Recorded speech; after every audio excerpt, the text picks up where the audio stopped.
ఒక మనిషి మీద పెత్తనం చెలాయించాలన్నా, ఒక మనిషి మీద దౌర్జన్యం చెయ్యాలి అన్నా వాళ్ళకి పెట్టి పోషించాలి, వాళ్ళని సాదాలి, వాళ్ళకి అన్ని విధాలా చూస్తేనే ఆ మనిషి మీద పెత్తనం చెలాయిస్తారు, ఆ మనిషి మీద దౌర్జన్యం చేస్తారు.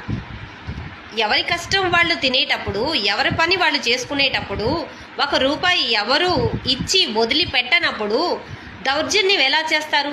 అధికారం ఎలా చెలాయిస్తారు? కొంతమంది అనుకుంటారు